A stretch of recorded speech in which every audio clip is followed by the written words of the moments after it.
وعلى آله وأصحابه ومن والاه ولا حول ولا قوة إلا بالله. قال الله تعالى في القرآن الكريم: يا أيها الذين آمنوا اتقوا الله حق تقاته ولا تموتن إلا وأنتم مسلمون. وقال رسول الله صلى الله عليه وسلم: اتق الله حيثما كنت واتبع السيئة الحسنة تمحها وخالق الناس بخلق حسن. Amma ba'd. Para jamaah, terutama para akhwat kaum muslimat rahimani wa rahimakumullah wa rahimakumullahu jami'a. Puji syukur kepada Allah Subhanahu wa taala atas karunia yang Allah limpah curahkan kepada kita. Tanpa rahmat dan kasih sayang Allah Jalla wa'ala, maka kita bukan siapa-siapa. Tanpa kasih sayang yang Allah berikan kepada kita, maka tak ada perbuatan atau tak ada sesuatu yang kita bisa kerjakan dan kita lakukan. Maka semua ini berjalan atas karunia, atas rizki, atas kasih sayang dan rahmat yang Allah limpah curahkan kepada kita. Maka kalaulah kita tidak bersyukur, sungguh sangat ingkar kita kepada Allah, sungguh sangat kufur kita kepada Allah Subhanahu wa taala. Karena kita meyakini dan kita pun mengakui betapa banyak nikmat yang Allah limpah curahkan kepada kita. Maka kita memohon kepada Allah Subhanahu wa taala, semoga Allah jadikan kita hamba-hamba yang bersyukur, hamba-hamba yang senantiasa tidak letih dan tidak bosan lisan kita untuk senantiasa menyanjung dan memuji Allah Subhanahu wa taala. Dan terutama semoga Allah jadikan kita orang-orang yang senantiasa mendapatkan taufik dan bimbingan agar kita bisa mengamalkan ilmu dan mengamalkan amalan-amalan yang dicintai dan mendekatkan diri kita kepada Allah Subhanahu wa taala. Amin ya rabbal alamin. Salawat dan salam semoga senantiasa terlimpah curahkan kepada suri tauladan kita Nabi Muhammad sallallahu alaihi wa ala alihi wasallam.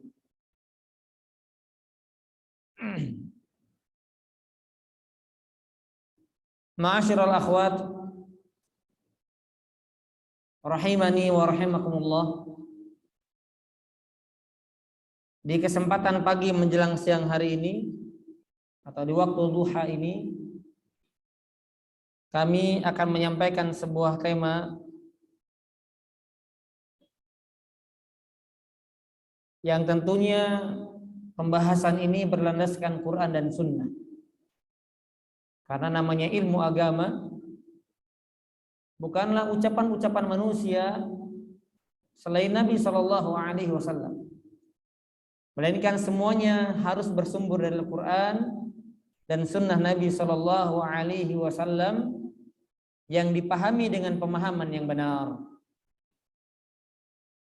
Karena tidak sedikit pula orang-orang bahkan yang disematkan kepadanya kata da'i, pendakwah, penceramah, yang mereka pun sama-sama membawakan dalil-dalil dari Al-Quran atau bahkan juga dari Nabi Shallallahu Alaihi Wasallam, dari hadis-hadis yang mulia, namun dipahami sesuai dengan pemahaman yang ia inginkan, atau bahkan secara umum ada sebagian orang, baik dia sebagai seorang muslim laki-laki atau muslimah perempuan, yang dia terus bahasanya berteriak menggaungkan dia sebagai muslim, tapi pemahaman-pemahaman yang disampaikannya entah itu liberal, pluralisme dan seterusnya. Apalagi tema yang kita bahas ini berkaitan dengan profesi mulia sebagai seorang muslimah. Ya. Ya, pertama ini saran ya dari seseorang juga, termasuk istri, kemudian juga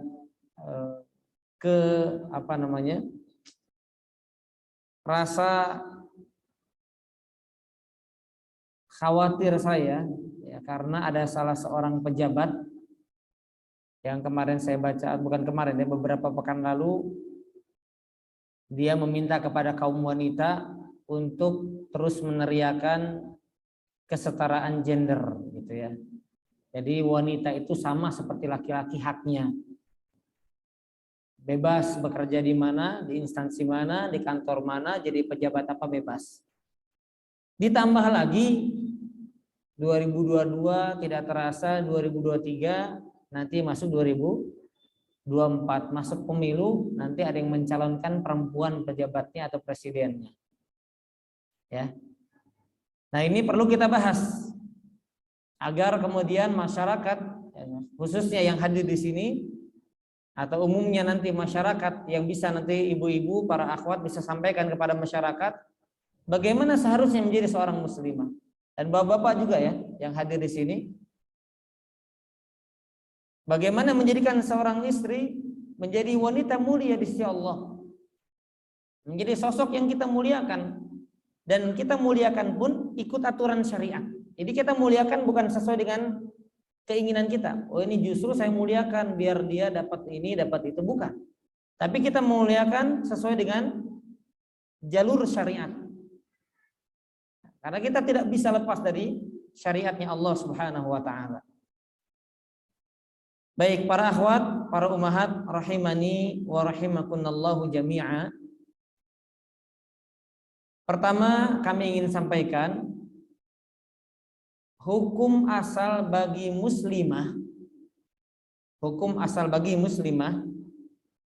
Ya, kita bicara wanita muslimah yang dia mengaku sebagai muslimah, maka hukum asalnya rumah-rumah mereka adalah tempat terbaik bagi mereka. Rumah-rumah mereka adalah tempat terbaik bagi mereka. Dalilnya surat Al-Ahzab ayat yang ke-33. Surat Al-Ahzab ayat yang ke-33. Bahkan bentuk dalam ayat ini bentuknya perintah.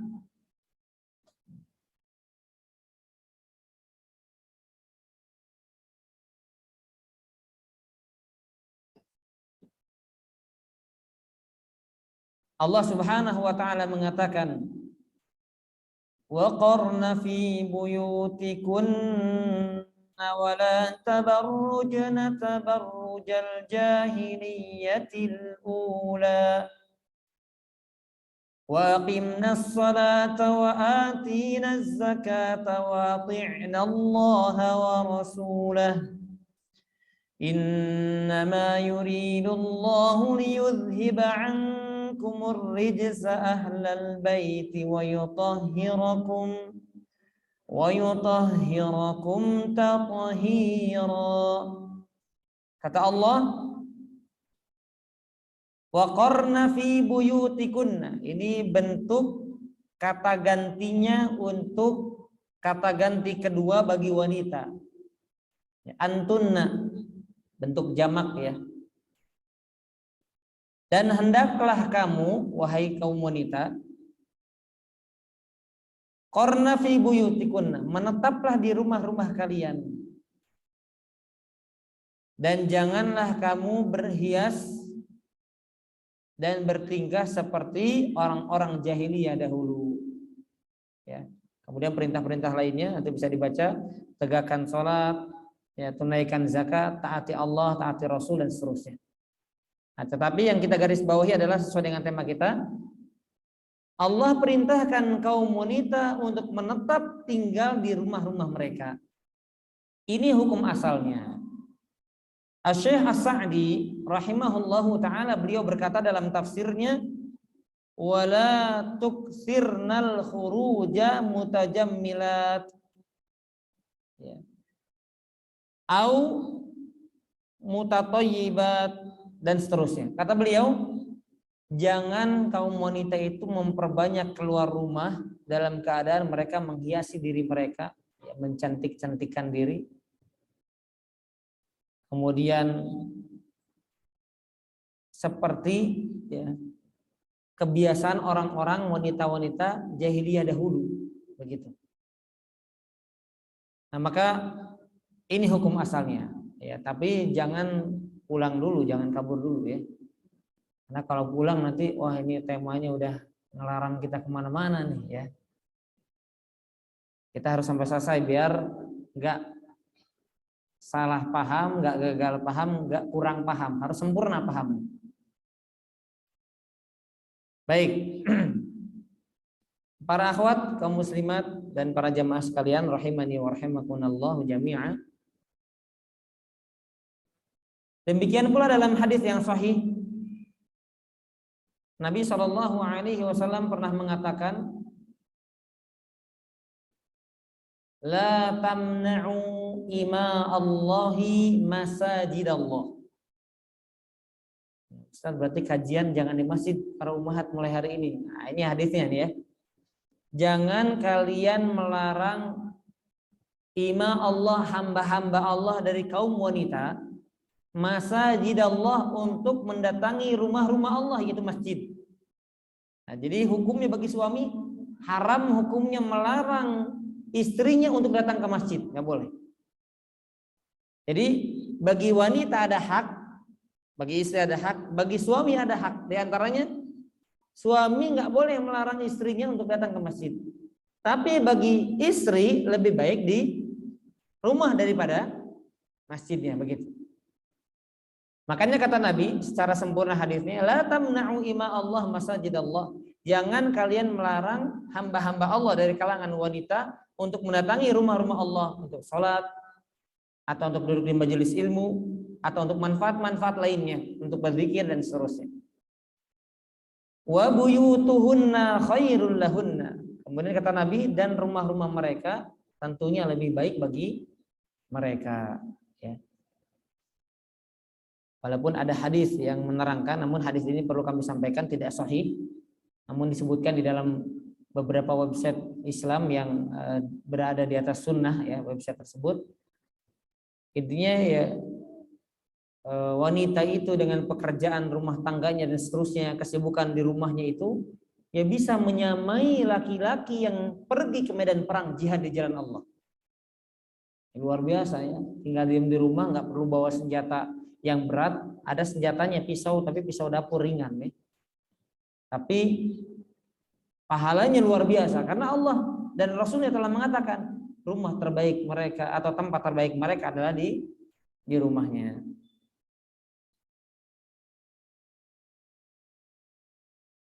Baik, para ummahat dan kaum muslimat rahimani wa rahimakunallahu jami'a. Tadi poin pertama adalah tentang hukum asal tempatnya wanita.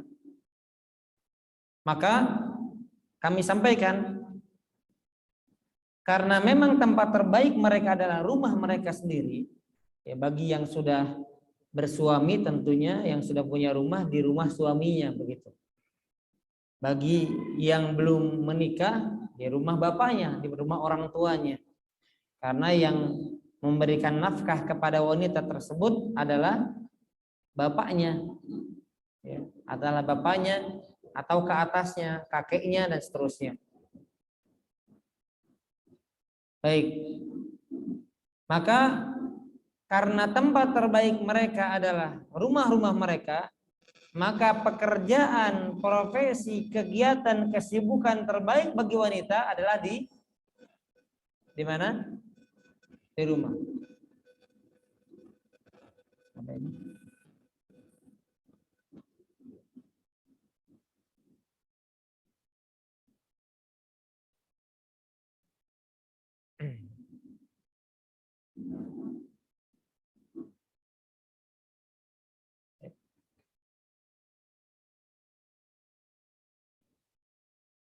Baik. Jadi tempat terbaik adalah rumah dan pekerjaan terbaik adalah di rumah. Namun hadis dan ayat yang baru kami sampaikan tadi bukan berarti melarang wanita untuk keluar rumah pertama, dan bukan berarti melarang wanita untuk bekerja. Nah, baru ngelus dadaya, alhamdulillah. Ya, yang kerja, yang punya kesibukan di luar baru mengelus dada. Waduh, tadi kayak ketampar, kayak kecambuk, kayak kepukul ya.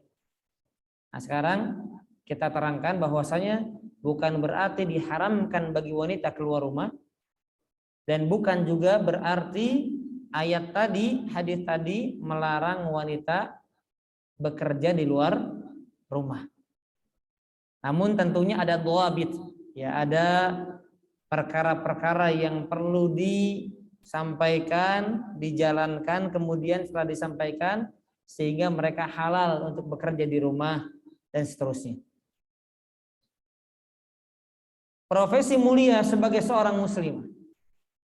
Ya, kami yakin para ummahat, para akhwat, kami yakin tidak sedikit di antara kaum wanita yang malu, merasa aib, apalagi bagi yang sekolah tinggi, SMA-nya sudah lulus, kemudian lanjut ke S1 lah sarjana, kemudian S2, bahkan ada yang S3, malu.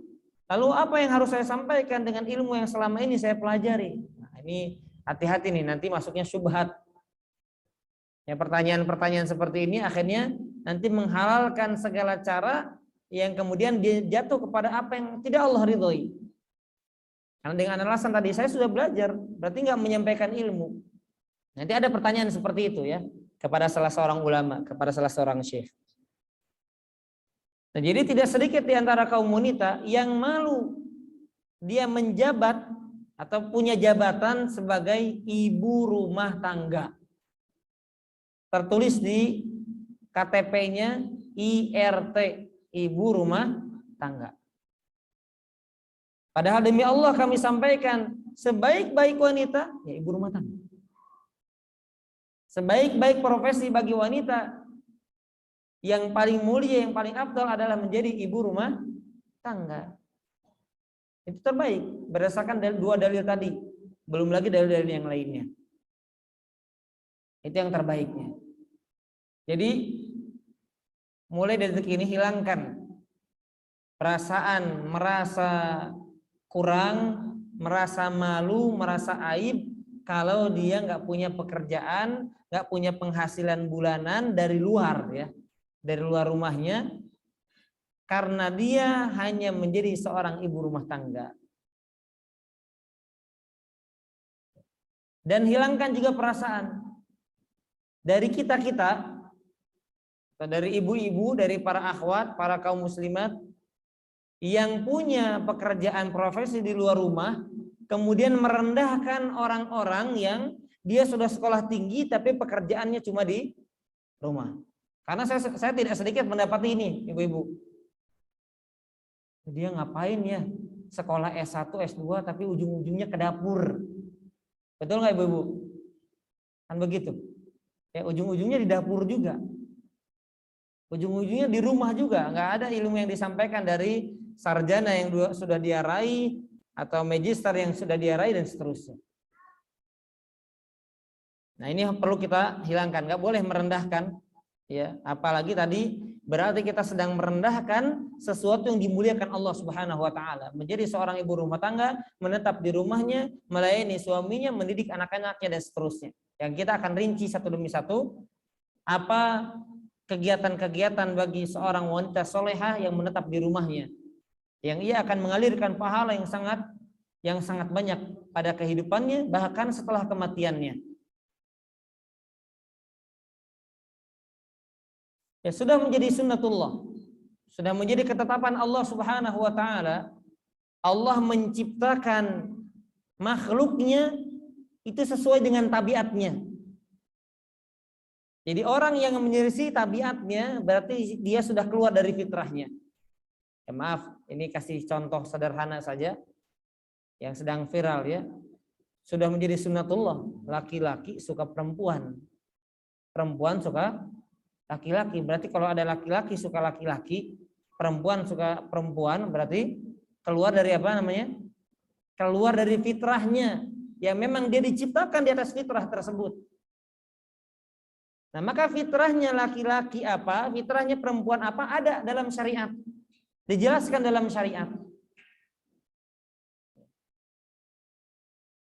Betahnya perempuan di mana, betahnya laki-laki di mana. Kalau kebalik berarti keluar dari fitrahnya. Gitu ya, keluar dari fitrahnya.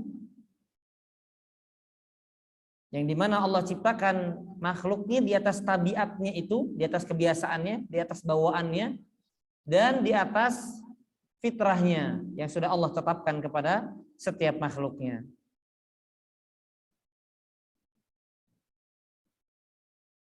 Baik, kemudian amalan atau perbuatan atau pekerjaan yang dikatakan sukses itu adalah pekerjaan yang dikerjakan di atas kekhususan. Ya misalnya begini ibu-ibu, contohnya ada orang belajar ya menjadi seorang dokter. Kemudian dia ambil takhusus ahli ya, keahlian, ahli bedah, ahli gigi, ahli kandungan dan seterusnya. Nah, maka pekerjaan atau profesi terbaik adalah sesuai dengan keahliannya. Kekhususan dia, ahlinya dalam bidang apa, itu yang terbaik. Dikatakan dia sukses berhasil gitu. Ya, makanya Al-Ustaz Syafiq Riza Basalam pernah mengatakan ya, lihat orang-orang yang kuliah. Ya, ini bukan berarti merendahkan.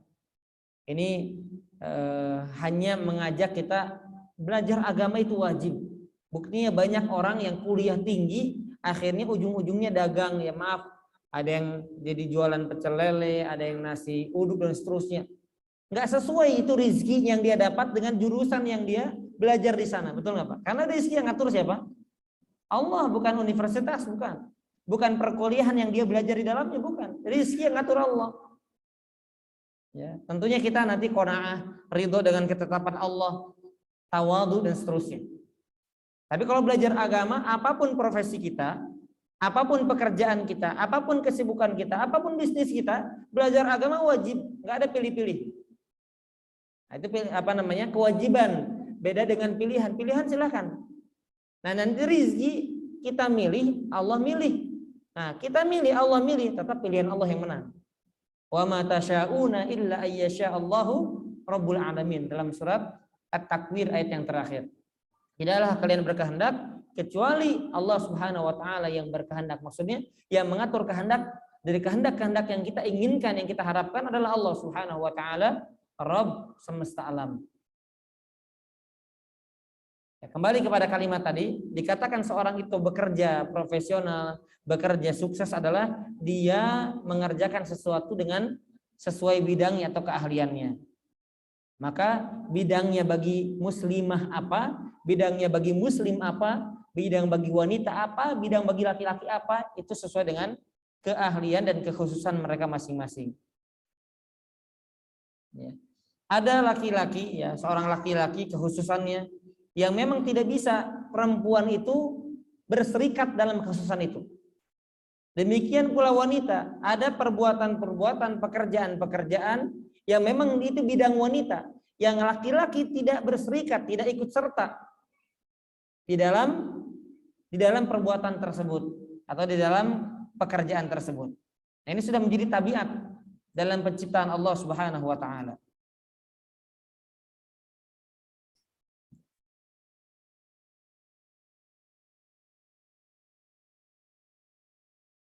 Baik, perhatikan para akhwat, para ummahat, para jamaah rahimani wa rahimakumullah. Pembahasan yang berikutnya tentang profesi wanita di luar rumah. Profesi wanita di luar rumah. Setelah kita sampaikan mukadimah tadi, poin demi poinnya, kita berbicara bagaimana profesi pekerjaan yang dikerjakan wanita di luar rumah.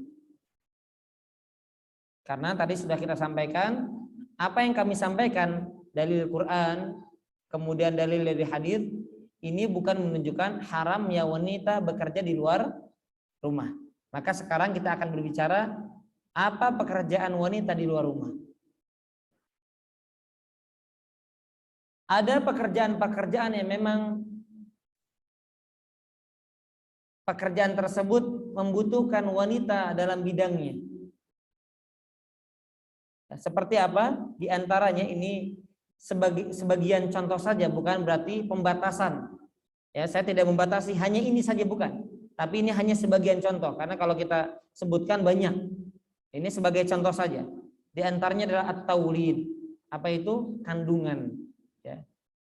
Sisi atau pekerjaan di antaranya adalah at-taulid, kandungan atau lahiran dan seterusnya. Nah, ini wanita. Jangan justru kebalik, laki-laki ambil ahli kandungan. Ya. Makanya saran para ulama ketika kita misalnya atau ibu-ibu ya, bukan kita karena saya nggak hamil ya. Ketika ibu-ibu kadang salah ngomong ya. Ketika wanita itu hamil, ya apa yang harus dia cari? Ya cari dia tentunya dokter ya, intinya yang melayani lahiran itu adalah wanita. Kalau benar-benar terpaksa boleh baru laki-laki. Tapi nggak boleh langsung dia, oh saya tahu ahlinya ini si dokter fulan, bukan fulana. Maka nggak boleh itu. Karena hukum asalnya wanita harus terjaga kehormatannya, terjaga auratnya dari pandangan yang bukan mahramnya. Kalau benar-benar terpaksa baru tuqaddar biqadariha ya. Jadi kalau darurat itu sesuai dengan kadarnya karena memang terpaksa. Tetapi hukum asalnya berarti ini bidangnya wanita, melahirkan ya, membantu kelahiran seseorang. Itu adalah bidangnya wanita. Apakah laki-laki berserikat? Ya mungkin di balik layar bisa. Tetapi kalau di hadapan wanitanya, di sini laki-laki tidak ikut campur. Nah tadi ya kita sebutkan, inilah dikatakan pekerjaan dikatakan sukses adalah sesuai dengan kekhususan keahlian dan bidangnya. Di sini bidangnya wanita. Apalagi misalnya watatbib lin nisa, ya misalnya kedokteran yang khusus untuk wanita. Ya kaum wanita memang khusus ke dokter wanita. Secara umum di sini ya. Tadi secara khusus adalah tentang ahli kandungan, kemudian di sini ahli kesehatan tapi untuk kaum wanita. Kemudian juga ta'limun nisa. Ta'limun nisa, yaitu mendidik kaum wanita. Memberikan pengajaran kepada kaum wanita di sekolah-sekolah yang khusus untuk kaum wanita. Maka perkara ini umat semestinya memikirkan ada lembaga-lembaga yang sengaja dibangun, memang sengaja khusus wanita-wanita dikhususkan mereka belajar dalam bidang-bidang ini. Alhamdulillah ya, kalau nggak salah di Yogyakarta ada apa disebutnya kebidanan itu apa Pak? Jurusan akademi kebidanan ya, akbid ya, akademi kebidanan, akademi bidan itu ya ada yang khusus akhwat, dan kalau tidak salah kampusnya juga dipegang oleh ustadz-ustadz sunnah yang berada di atas manhaj salaf begitu. Jadi batasan-batasannya dijaga di sana. Nah, berarti tidak salah kita kalau pengen punya anak ya, anaknya kemudian diarahkan menjadi seorang bidan, tidak salah selama tidak menyalahi syariat. Yang salah itu adalah memang ketika menyalahi syariat apapun itu, bagi laki-laki, bagi wanita, kalau menyalahi syariat ya salah. Karena kan kita hidup diatur syariat. Kalau berarti kita melanggar aturan syariat berarti salah apapun perbuatan kita. Termasuk berkaitan dengan profesi. Ya, demikian pula seperti kampus kami LIPI ya. Nah, di sana ada akhwatnya. Ya, ada akhwat yang LC juga, masya Allah itu bisa mendidik ibu-ibu, bisa mendidik anak-anak, bisa mendidik kaum wanita agar mereka pun paham mendalam ilmu agamanya. Karena dari zaman salaf pun ada wanita-wanita yang memang jadi ulama. Ada. Ulama itu bukan dari kaum laki-laki saja. Bukankah ibunda kita Aisyah radhiyallahu anha ulama dari kalangan wanita? Ulama. Ahlu hadis dari kalangan wanita Aisyah radhiyallahu anha yang banyak menyampaikan hadis-hadis Nabi SAW. Berarti kan hafalannya kuat itu.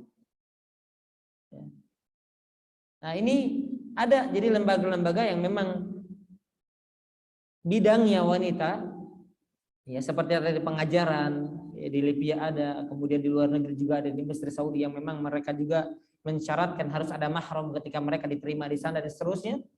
Nah, ini tidak salah. Ketika dia berarti nanti keluar rumah menjadi seorang pengajar, menjadi seorang guru, tidak salah. Karena memang tumbuh pertama pendidikan itu bagi anak-anak adalah dari mana? Dari rumah-rumah mereka, ibu-ibu. Jadi ibu-ibu ini kaum wanita, kami ingin sampaikan tanggung jawab pertama pendidikan seorang anak adalah di tangan ibu-ibu. Ada di tangan kaum wanita. Laki-laki tempatnya di luar, fitrahnya di luar, tabiatnya di luar, mencari nafkah. Walaupun laki-laki juga sama, dia mendidik anak istrinya, dia mengarahkan anaknya, dia mengarahkan istrinya, memperhatikan agar si istri ini mengarahkan anaknya, si istri ini buat jadwal untuk anaknya. Laki-laki harus ikut serta di sana. Tetapi karena mereka terbatas, mereka harus keluar rumah, mereka harus berdakwah, mereka harus menuntut ilmu, mereka harus bekerja dan seterusnya. Nah, maka lihatlah seorang ibu yang menjadi sosok dari salah satu dari sekian sosok wanita ya teladan, yaitu ibunya, ibundanya Imam Ahmad rahimahullah wa rahimahullahu taala, yang mendidik anaknya yang menjadi seorang imam. Masya Allah, itu luar biasa kalau dibaca kisahnya, dibaca riwayat-riwayatnya. Ya, sampai menyediakan anaknya sorbannya sebelum subuh dan seterusnya. Untuk apa? Untuk anaknya itu datang ke majelis-majelis para ulama pada subuh. Masya Allah. Jadi ibu punya peran penting yang menjadikan anaknya menjadi seorang imam besar yang namanya terus disebutkan oleh para ulama, disebutkan oleh para penuntut ilmu, dicatat nama-namanya di dalam kitab-kitab. Ini peran siapa? Peran seorang ibu. Baik. Kemudian para ummahat rahimani wa rahimakumullahu jami'a.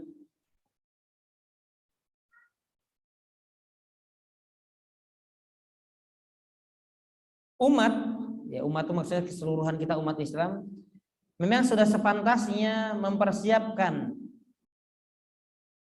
generasi dari kalangan wanita yang memang di sana dibutuhkan kaum wanita untuk profesi-profesi tersebut. Ya seperti tadi, ya kebidanan, kemudian kandungan, kemudian ta'lim lin nisa, pengajaran untuk kaum wanita. Hanya coba ya para ummahat ketika belajar atau kajian dengan siapa namanya? Ummu Ihsan ya, beda kan langsung gitu ya. Di balik hijab dengan di langsung kan beda itu.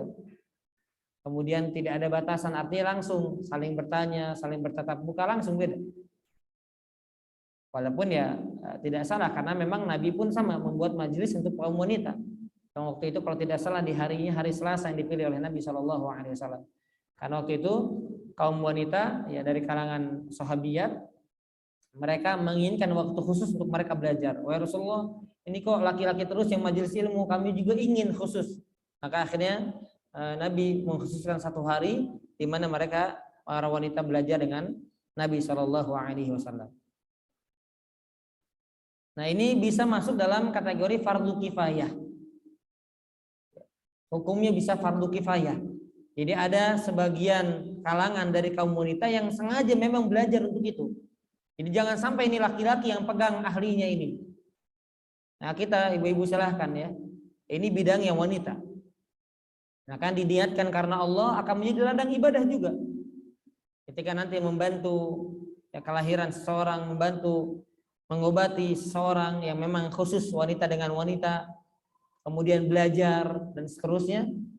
Nah, ini maka ini menjadi ladang ibadah bagi wanita di luar rumahnya. Ya, bagi wanita berkaitan dengan profesi yang ada di luar rumahnya. Nah, yang kedua, profesi yang dikerjakan laki-laki yang memang tidak ada kaitannya bidangnya dengan wanita.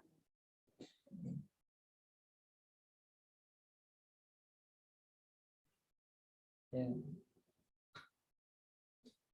Jamaah azanillahu wa iyyakum jami'a. Ini tentunya mencari nafkah. Jadi hukum asalnya nafkah itu wanita itu tidak mencari nafkah bahkan untuk dirinya sendiri. Bayangkan, Islam itu saking memuliakan wanita, wanita nggak boleh cari nafkah bahkan untuk dirinya sendiri, jangankan untuk anaknya. Jangankan dengan tanda kutip membantu suaminya, nggak wajib. Karena menafkahi untuk dirinya sendiri itu adalah kewajiban bapaknya, kewajiban walinya. Kalau nggak ada bapaknya bisa ke kakeknya, bisa ke pamannya, dan seterusnya. Ini lihat kalimat yang menunjukkan bahwasanya Islam itu memuliakan, meninggikan derajat wanita. Wanita tidak memberikan nafkah untuk dirinya sendiri. Apalagi sampai diharuskan, gimana nafkah anak saya Ustaz? Nggak wajib. Gimana nafkah? Apalagi sampai bilang cucu saya dan seterusnya. Nggak wajib. Tapi nanti ada kondisi-kondisi darurat yang memang ya siapa lagi kalau bukan dia begitu. Siapa lagi kalau bukan dia, karena mempertahankan kehidupan hidupnya dia itu pun wajib. Nah, tetapi selama ada yang harus, ada orang yang harus dia sebagai orang yang wajib memberi nafkah kepada dia, maka dia tidak perlu. Itu hukum asalnya. Nah, lihat seperti laki-laki misalnya pembuatan sesuatu di pabrik sinaah, tijarah, perdagangan, kemudian ziraah, pertanian dan seterusnya. Ini laki-laki walaupun memang boleh wanita ikut serta di dalam profesi atau bidang tersebut. Boleh. Selama tadi sekali lagi disyurut dengan syarat-syarat yang akan kami jelaskan nanti.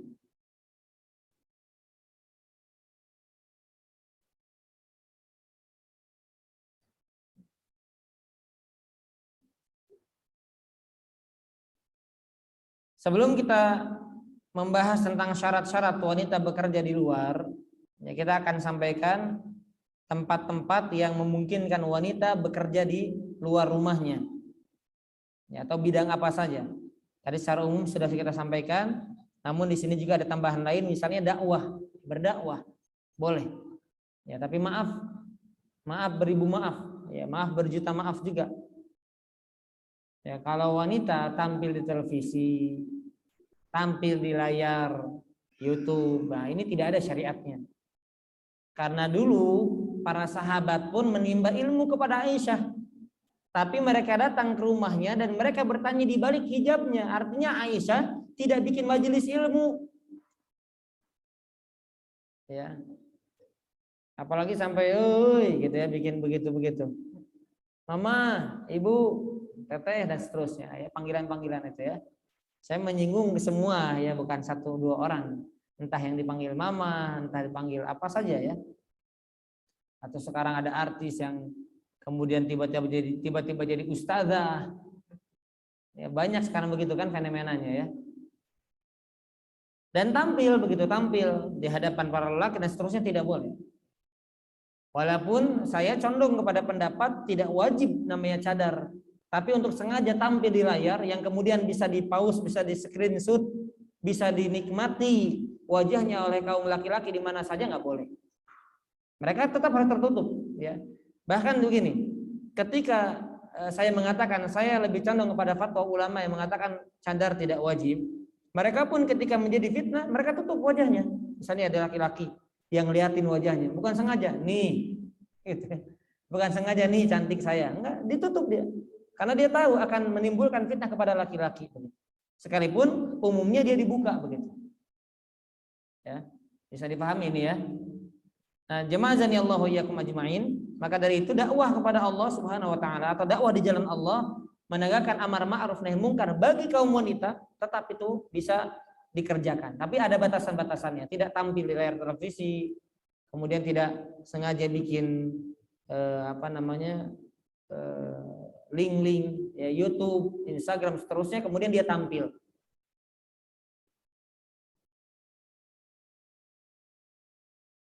Ya, kemudian dia menjadi seorang pemimpin boleh, tapi khusus bagi wanita. Misalnya dia jadi kepala sekolah, jadi mudir gitu, tapi di lembaga yang khusus wanita boleh, tidak masalah. Karena cakupannya adalah wanita, dia tidak memimpin laki-laki. Kalau dia jadi mudir tapi di bawahnya ada laki-laki, nah ini bahaya. Berarti nanti laki-laki dipimpin oleh wanita. Nah, ini tentunya menyalahi. Kemudian perkantoran yang khusus wanita boleh, silahkan. Ada misalnya perkantoran yang khusus wanita, silahkan, tidak masalah. Selama tidak ada pelanggaran-pelanggaran syariat yang memang terjadi di kantor tersebut atau di instansi tersebut.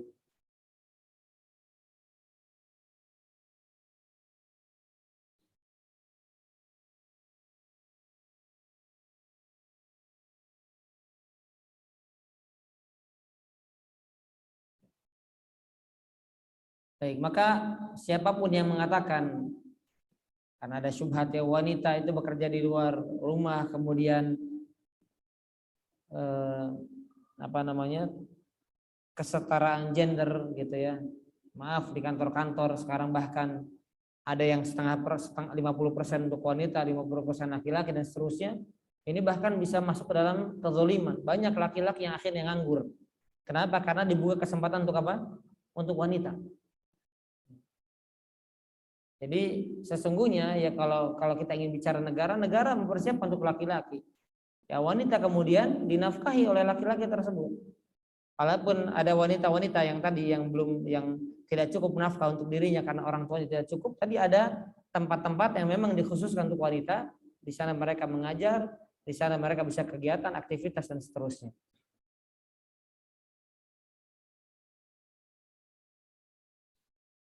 Kemudian kita akan membahas tentang dampak negatif keluarnya wanita untuk bekerja. Jadi syariat itu menetapkan sesuatu pasti ada hikmahnya.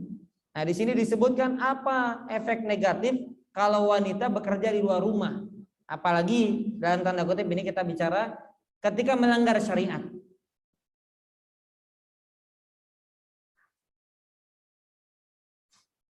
Yang pertama, efek negatifnya kepada anak-anak. Efek negatif kepada anak-anak. Yaitu apa? Fuqdanut tifl lirri'aya wal hanan. Seorang anak itu kehilangan kepengurusan ya, dan perhatian kasih sayang dari seorang ibu yang sedianya dia harus senantiasa ada di hadapan anak tersebut. Ini anak yang khususnya dia masih kecil ya. Itu butuh kasih sayang yang senantiasa ada di hadapannya.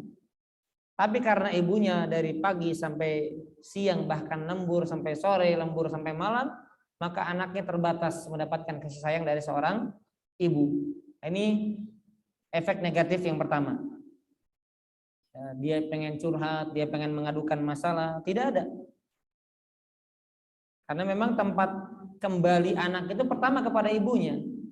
Ya Allah sampai mengatakan neraka itu mengungkapkannya dengan kalimat ibu. Kenapa? Karena orang kafir pasti kembali ke neraka. Sebagaimana seorang anak pasti kembali kepada ibu. Ya dalam surat Al-Qari'ah Allah mengatakan apa? Fa ummuhu hawiyah. Lihat. Tempat kembalinya diungkapkan oleh Allah dengan kalimat ummu. Fa ummuhu hawiyah. Tempat kembalinya adalah neraka. Wa ma adraka ma hiya narun hamiyah. Lihat kalimatnya dengan kalimat ummu. Ya, kenapa kata ahlu tafsir? Sebagaimana orang-orang kafir ini yang timbangan amal keburukannya lebih banyak daripada timbangan amal kebaikannya, pasti kembali kepada neraka. Sebagaimana kembalinya seorang anak kepada ibunya, gitu. Makanya kalimatnya dengan kalimat diungkapkan dengan kalimat ummun, ibu.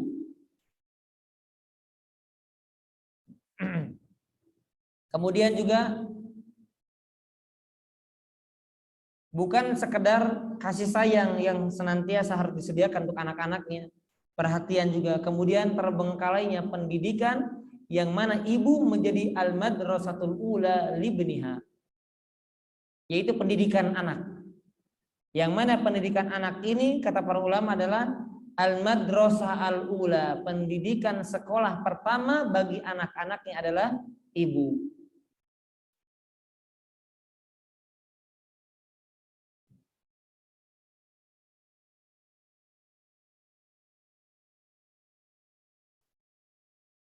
Ya, kita serahkan kadang mohon maaf diserahkan kepada pembantunya. Nanti pembantunya gimana kalau akhlaknya tidak baik, santun di hadapan kita, baik di hadapan kita, ternyata mengajarkan yang tidak baik kepada anak-anaknya. Ada pembantu-pembantu, mohon maaf ya, asisten rumah tangga, dengan kalimat yang lebih halusnya, yang dia baik tapi nggak tahu hukum syariat. Akhirnya ketika nangis di setel apa, musik. Ya ketika nggak ada ibunya, ya biar pokoknya yang penting nggak nangis, diajak joget-joget, nanti diajak tiktokan bareng, rusak sudah. Baik, cuma nggak tahu hukum syariat, yang nggak baik di hadapan Allah, baik di hadapan manusia, nggak mesti baik di hadapan Allah Subhanahu Wa Taala. Nah, itu diantara dampak negatif dari seorang wanita atau seorang ibu meninggalkan anaknya untuk bekerja di luar. Kemudian dampak kepada dirinya sendiri. Ya, yaitu apa? Keletihan. Jadi artinya karena memang kewajiban seorang istri adalah melayani suaminya, dia harus bekerja dari pagi kemudian sampai malam. Malam harus melayani suaminya, harus memperhatikan anak-anaknya, keletihan. Nah, berdampak kepada kesehatannya, berdampak kepada psikologisnya dan seterusnya. Nah, ini berdampak kepada dirinya sendiri, bukan hanya kepada anak-anaknya. Ya, bukan hanya kepada anak-anaknya, melainkan juga berdampak kepada dirinya sendiri.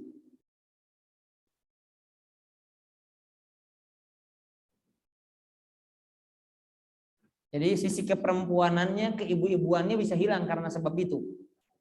Ya. Apalagi disebutkan di sini ma'akasrati mukhalatatiha lirijal. Karena kalau dia keseringan bergaul dengan laki-laki, berikhtilat dengan laki-laki, maka sifat keperempuanan ini bisa hilang sedikit demi sedikit. Karena banyak bergaul dengan laki-laki di luar sana, ya.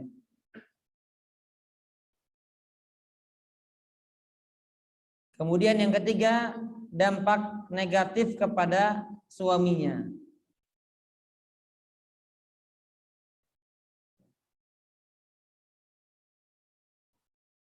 Apa diantaranya? Ya prasangka buruk itu akan muncul, ya. Ini istri saya kira-kira gimana nanti di luar. Itu prasangka-prasangka buruk akan senantiasa muncul di antara suami istri. Kemudian misalnya tidak amanah dan seterusnya, ya. Ini dampak buruk atas suaminya.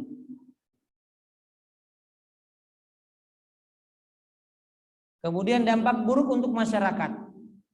Ketika wanita bekerja di luar rumah, apalagi yang melanggar syariat, apalagi dengan kalimat kesetaraan gender, ya, menyamaratakan antara laki-laki dengan perempuan hak mereka, maka di antara dampak negatif bagi masyarakat adalah ziyadatul nisbatil batalah, bertambahnya angka pengangguran. Ya, bertambahnya angka pengangguran. Ya maaf ya, di pom-pom bensin itu ya, biasanya laki-laki semua, sekarang ada wanita juga kan.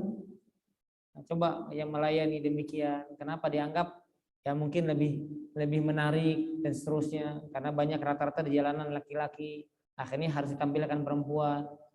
Nah ini ya mohon maaf ya kalau ada yang tersinggung, saya mohon maaf, tapi memang harus disampaikan hal seperti ini. Apalagi kita tahu ya pakai celana yang tidak longgar atau ketat, ya intinya pakaian yang tidak sesuai syariat dan seterusnya. Ya, maka lihat angka pengangguran semakin banyak dengan sebab tersebut.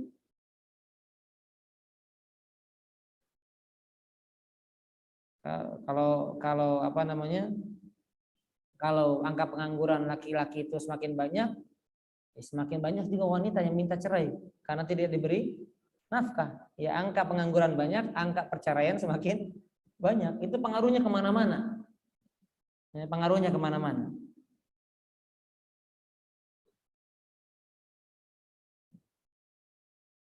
Baik. Kemudian yang berikutnya para ummahat, para akhwat rahimani wa rahimakumullah jami'a.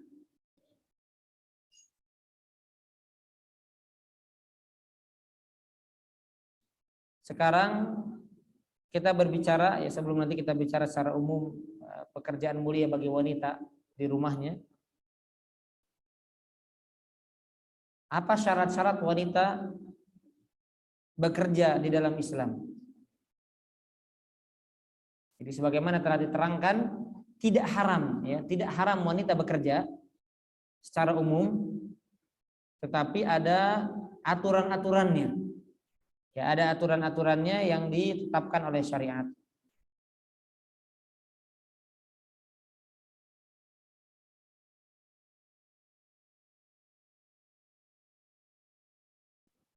Yang pertama, hendaknya pekerjaannya itu sesuai dengan tabiat dirinya. Hendaknya pekerjaannya sesuai dengan tabiat dirinya.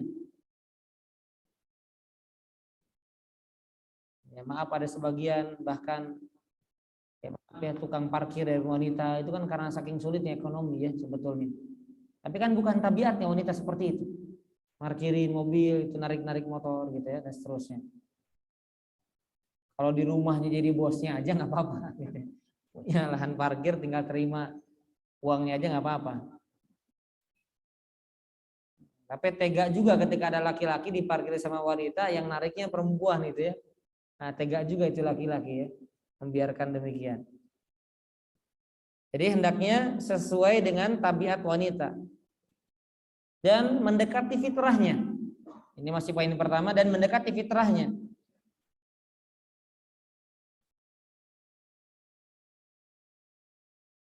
Ya, seperti apa tadi? Seperti tadi ya, kandungan, kebidanan. Kemudian misalnya ada penitipan anak misalnya ya, atau Raudhatul Atfal, mengajari anak-anak kecil, atau mengajari kaum wanita, ada SD, SMP, SMA yang memang khusus wanita, itu silahkan. Kemudian yang kedua, pekerjaannya itu tidak bertabrakan dengan urusan rumah tangga di rumahnya. Pekerjaannya tidak bertabrakan dengan urusan rumah tangga di rumahnya. Memperhatikan suaminya, memperhatikan anak-anaknya.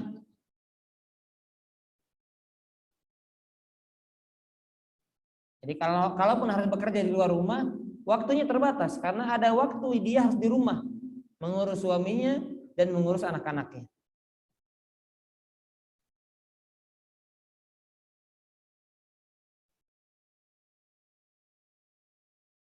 Kemudian yang ketiga, keluarnya wanita dari rumahnya untuk bekerja harus setelah mendapatkan izin dari walinya.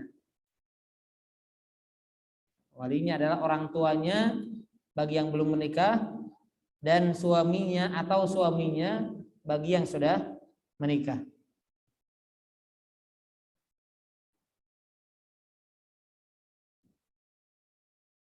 Ini yang ketiga ya. Jadi harus mendapatkan izin dari kedua orang tua atau suaminya bagi yang sudah menikah.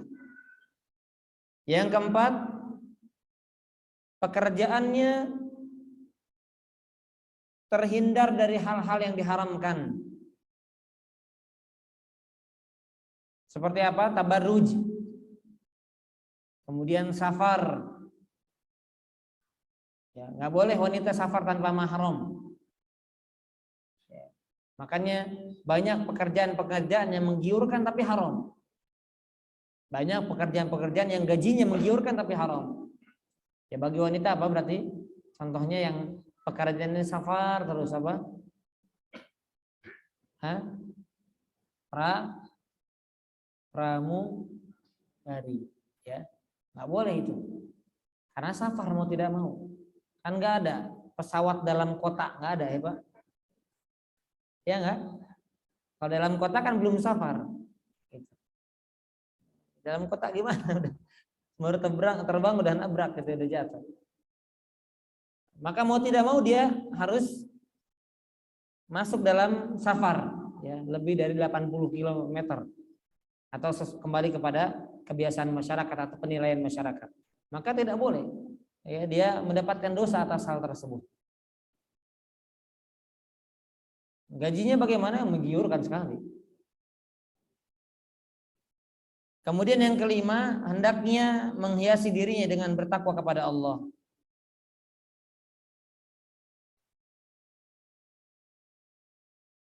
Ya, artinya tidak menjadi fitnah bagi orang lain dan seterusnya. Dia bertakwa kepada Allah, dia menjaga syariat Allah ketika dia bekerja.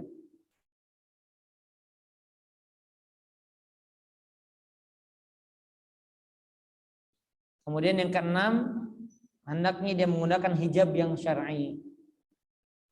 Hendaknya dia menggunakan hijab yang syar'i atau berpakaian yang syar'i. Artinya tidak menampakkan auratnya, kemudian tidak menggunakan minyak wangi. Ya, itu diantara perkara-perkara yang berkaitan dengan pakaiannya.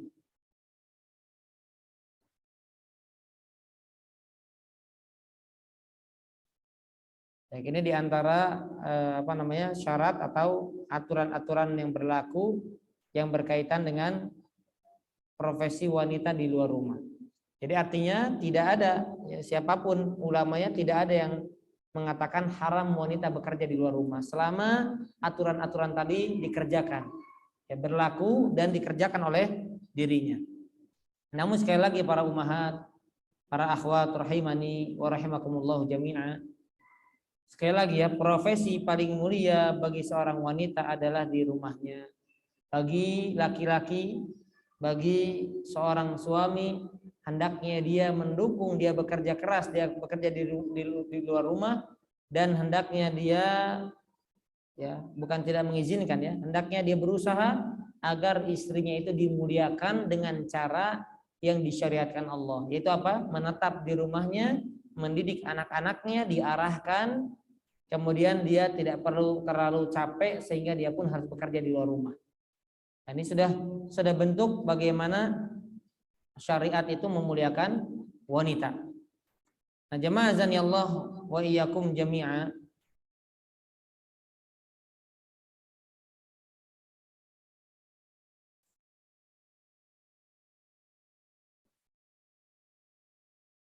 Seorang wanita, di antara keutamaan mereka ketika berada di rumah, di antaranya yang pertama, dia mendapatkan pahala setiap harinya. Jadi ibu-ibu bangun tidur langsung diniatkan, saya diam di rumah karena Allah perintahkan dalam Al-Quran. Jadi ibu diam aja di rumah dapat pahala. Ibu atau akhwat sekalian, diam saja di rumah dapat pahala. Kenapa? Karena yang nyuruh diam di rumah siapa? Allah. Setiap syariat yang dijalankan ibadah atau bukan? Ibadah. Ingat dengan ayat tadi, wa qarna fi buyutikun, menetaplah kalian wahai para wanita di rumah-rumah kalian. Berarti diamnya, menetapnya, mohon maaf ibu-ibu, para akhwat, di rumah dapat pahala sudah.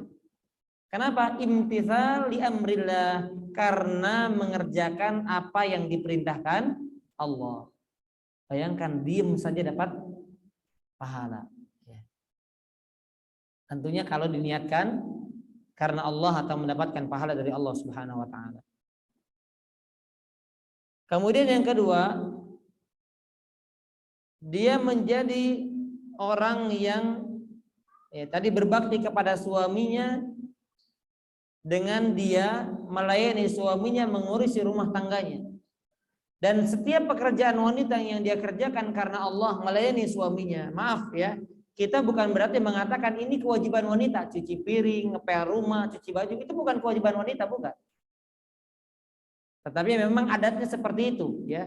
Bukan berarti kemudian misalnya kalau ada laki-laki, udah biar saya saja yang sucikan, biar saya saja yang bersihkan rumah, kemudian perempuannya diam, berarti dia dosa, enggak.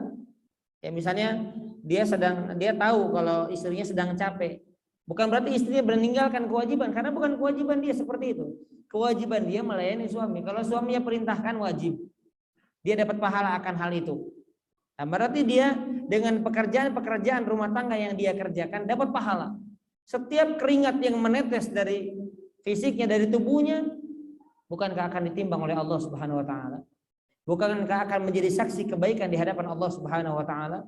Bukankah akan menjadi hisab yang ringan bagi dirinya kelak pada yaumul hisab di hadapan Allah Subhanahu wa taala?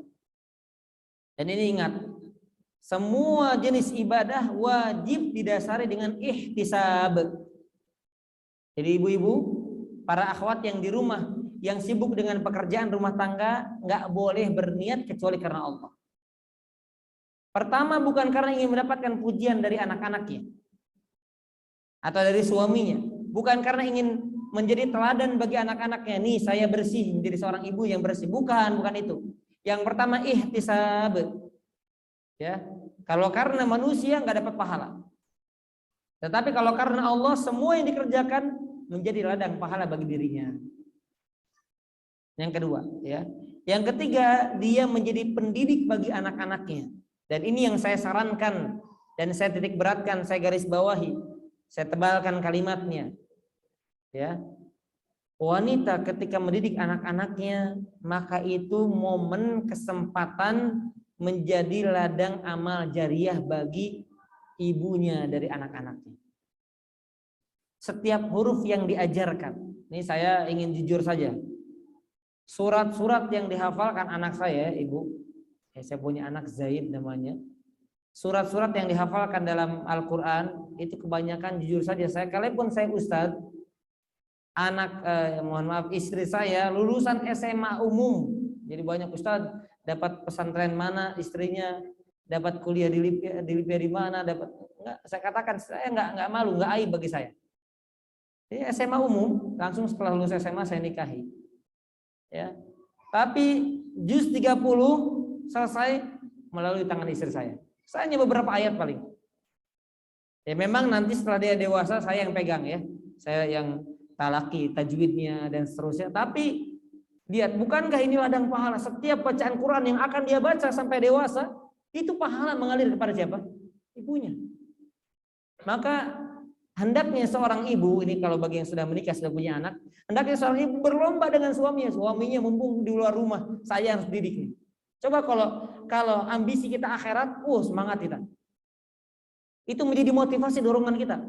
Mumpung suami di rumah, nanti kalau enggak dia yang ngajar, itu bahkan jadi bukan saling iri, saling dengki, bukan ya, bukan bersaing kemudian nanti hina-hinaan, ya merendahkan, bukan. Tapi di sini kita masuk dalam kategori apa? Fastabikul khairat, berlomba dengan suaminya. Ini seharus saya yang kalau bisa saya menjadikan dia sosok ulama. Ya. Juz 30 sekarang masuk 29 itu istri yang mengajarkan. Karena memang di rumah ya, saya masih sibuk dengan santri, nanti ketika dewasa mengarahkan dan seterusnya, ya barulah nanti bapaknya.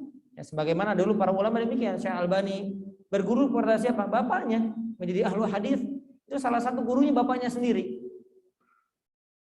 Nah, ini kesempatan emas menjadi ladang amal jariah bagi seorang ibu, yaitu apa? Tarbiyatul abna, mendidik anak-anaknya. Bahkan ulama mengatakan apa? Jangan sampai pahala kita direbut oleh orang lain. Di antara sederhananya adalah mengajarkan surat Al-Fatihah kepada anak itu dari lisan orang tuanya. Jangan diserahkan kepada orang lain. Al-Fatihah saja diserahkan ke orang lain.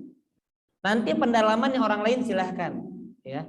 Tetapi hafalan pertamanya, pondasi pertamanya orang tua, ya ibu, ya bapaknya, ya istri, suami bertanggung jawab akan hal itu. Bayangkan Al-Fatihah itu kan surat yang dibaca pasti setiap hari, belasan kali, 17 kali minimal dalam sholatnya. Diserahkan pahalanya kepada orang lain, gak rugi tuh. Ya ini saya pengen cerita ya. Imam Abu Hanifah, beliau pernah memanggil seorang guru, ya mungkin kalau saya berbaik sangkanya pendalaman Al-Fatihah, bukan mengajarkan dasar-dasar Al-Fatihah, bukan. Anaknya diajarkan Al-Fatihah oleh gurunya, ya oleh seseorang yang dipanggil oleh Imam Abu Hanifah, privat lah, bimbel surat Al-Fatihah. Ketika itu, ini saya dapat dari guru saya, kisahnya ada riwayatnya. Setelah selesai mengajarkan Al-Fatihah ya, dalam waktu tertentu, maka Al-Imam Abu Hanifah memberikan beberapa dirham. Itu kalau dirupiahkan, mohon maaf ibu-ibu, kalau dirupiahkan sekitar 17 juta. Ya, maka gurunya bilang, "Wahai Imam, saya belum mengajar apa-apa. Baru ini yang baru saya ajarkan." Kata Imam, "Engkau telah mengajarkan sebuah surat. Kalaupun saya punya harta lain, saya akan berikan." Artinya, lihat seorang imam mengetahui bagaimana berharganya, ya bagaimana mulianya mengajarkan Al-Quran kepada anak, sampai-sampai diberikan harga ya, dengan jumlah kalau dirupiahkan belasan juta itu. Ya, kita kan kalau ke guru seadanya, seikhlasnya, benar-benar dikasih yang paling sedikit. Ustaz berapa ya? Seikhlasnya saja Bu, pilih yang paling murah. Itulah cara kita menghargai ilmu. Ya masing-masing kita tahu tentang diri kita bagaimana menghargai ilmu. Nah artinya para ummahat rahimani wa rahimakumullah jami'an, itulah menjadi seorang ibu, menjadi seorang istri solihah. Dia menetap di rumahnya, dia melayani suaminya, dia mengurus rumah tangganya. Karena Nabi SAW juga mengatakan wanita adalah pemimpin di rumahnya, tapi bagi rumah dan anaknya, bukan bagi suaminya. Nabi SAW mengatakan al-mar'atu ra'iyatun fi baitiha wa hiya mas'ulatun an ra'iyatiha. Wanita adalah pemimpin di rumahnya dan dia kelak akan ditanya oleh Allah tentang urusan rumah tangganya. Dia akan ditanya juga. Jadi jangan nanti suami saya dihisab, nanti suami enggak. Dia pun akan ditanya sama Allah, wa hiya mas'ulatun. Dia akan ditanya oleh Allah tentang rumah tangganya, tentang urusan-urusan rumahnya. Gitu ya. Belum lagi hadis Nabi SAW mengatakan apa? Kalau ada seorang laki-laki dikaruniai istri solehah, yarzuquha imra'atan salihatan, yarzuquhu imra'atan salihatan, dikaruniai seorang wanita yang solehah, tu'inuha, yang tu'inuhu, yang membantu suaminya, yang membantu suaminya dalam mentaati Allah, dalam bertakwa kepada Allah, inilah wanita solihah. Ya, suaminya mau pengajian karena istrinya nggak bisa hadir karena punya anak, ya. Tetapi dia mengizinkan, itu sudah dapat pahala. Artinya mempersilahkan yang harusnya dia membantu anak-anak ya, tapi nggak apa-apa, silahkan. Apalagi yang membantu dia dalam berdakwah di jalan Allah, ya seperti saya misalnya keluar untuk berdakwah di jalan Allah, untuk mengajar dan seterusnya. Maka mereka para istri akan mendapatkan ganjaran pahala. Dari apa? Dari tolong menolong yang dia lakukan dan dari dukungan yang dia lakukan untuk suaminya tersebut. Ya, jadi masya Allah luar biasa untuk wanita ini di rumah seolah-olah kalau bagi orang liberal gitu ya, yang ingin kebebasan dan seterusnya, seolah-olah wanita itu dikekang, dikerem, dipenjara di rumahnya. Padahal tidak. Tadi boleh keluar rumah dengan batasan-batasan syariat, dan batasan-batasan itu pun demi kebaikan wanita itu, ya, bukan mengekang, bukan. Dan perlu kita ingat para ummahat, wanita kelak di surga Allah Subhanahu wa taala itu lebih spesial, lebih baik, lebih mulia daripada bidadari yang Allah sediakan untuk kaum pria. Bahkan fisiknya lebih indah, wajahnya lebih cantik daripada bidadari yang Allah ciptakan. Jadi kalau bahasa sekarang apa? Glowing, ya. Nanti di surga lebih glowing daripada bidadari. Jadi maaf ya, yang merasa kurang cantik, maaf gitu ya. Nanti cantik, nanti insya Allah. Ada waktunya cantik. Kalau jadi wanita solihah dan menjadi penghuni surga. Kalau enggak ya makin suram sudah. Ya. Kalau enggak sudah maaf ya, sudah enggak cantik, makin suram. Kenapa? Karena nanti akan ada hari yauma tabyaddu wujuhu wa taswaddu wujuh. Ya, pada hari wajah berseri-seri bercahaya. Tetapi pada hari tersebut juga ada wajah yang suram, hitam. Ya intinya madesu gitu, masa depannya suram sudah kelihatan dari wajahnya itu.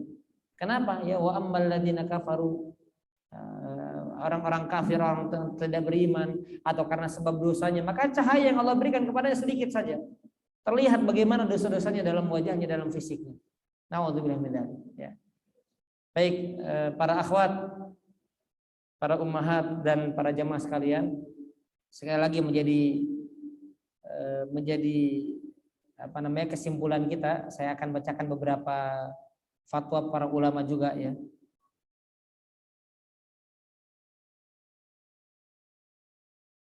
Nah, lihat di sini ada judul fatwa ulama, al-alyak bihalil mar'ah alla ta'mal. Yang sudah pantas layaknya wanita itu tidak bekerja. Pantasnya begitu. Makanya kalau saya pribadi, ini mohon maaf ibu-ibu, para akhwat yang bekerja, saya sekali lagi tidak melarang, tidak merendahkan, tidak mengharamkan. Tadi sudah kita sebutkan semuanya. Tapi sudah sepantasnya, ya, jadi yang bekerja nanti, yang belum menikah mudah-mudahan dapat suami yang mapan, nggak usah kerja lagi insya Allah. Yang masih bekerja, yang masih bantu suaminya, mudah-mudahan suaminya dilapangkan rezekinya. Jadi ibu-ibu bisa fokus di rumah. Amin. Ya, jangan betah kerja. Sudah nyaman, sudah di zona nyaman. Orang kalau sudah zona nyaman, susah keluarnya dari tabiatnya itu. Ya, itu perlu diingat. Jadi hukum asalnya sekali lagi sebagai kesimpulan, wanita itu tidak salah bekerja, tetapi al-aula, yang paling pantas, yang paling layak, yang paling baik, al-qarar fil bait, menetap di rumah. Ya, kalau tidak ada hajat dia untuk beramal.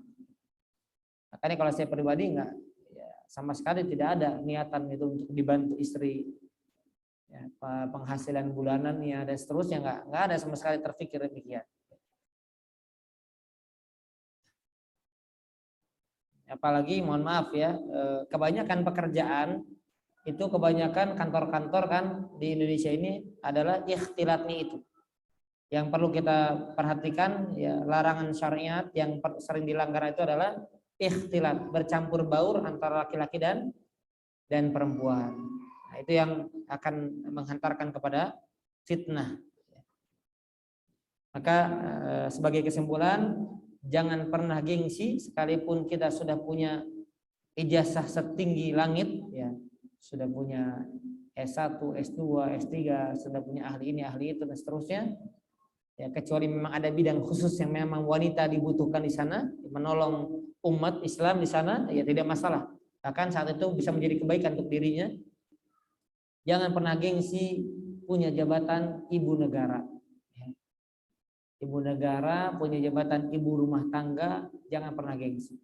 Karena Allah mengatakan itulah sebaik-baik wanita yang menetap di rumah, melayani suaminya, mendidik anak-anaknya, mengurus rumah tangganya.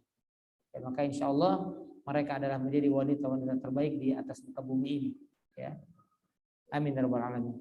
Baik, para ummahat dan para akhwat dan para jamaah sekalian, rahimani wa rahimakumullahu jami'an. Demikian mungkin yang dapat kami sampaikan ya, sebelum kami jawab pertanyaan-pertanyaan yang ada. Terakhir ya, kami tegaskan lagi, jangan rendahkan orang-orang yang kemudian yang kita di rumah, jangan rendahkan juga yang bekerja di luar rumah. Kali memang hajatnya dia harus keluar rumah. Ya, tapi yang perlu kita luruskan kalau dia ada pelanggaran-pelanggaran syariat yang dilanggar olehnya. Demikian pula yang bekerja di rumah yang punya, ya maaf, cuan puluhan juta, ya gaji puluhan juta, gaji jutaan, karena bekerja di luar sana demi, mohon maaf, rata-rata demi bukan kebutuhan hidup, tapi demi apa? Demi gaya hidup.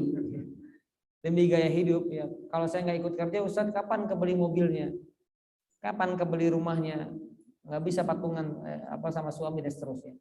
Ya, demi gaya hidup kita atau ibu-ibu yang bekerja di rumah jangan rendahkan. Nah, mereka pun yang di luar jangan rendahkan ibu-ibu atau para istri yang pekerjaannya di rumah saja.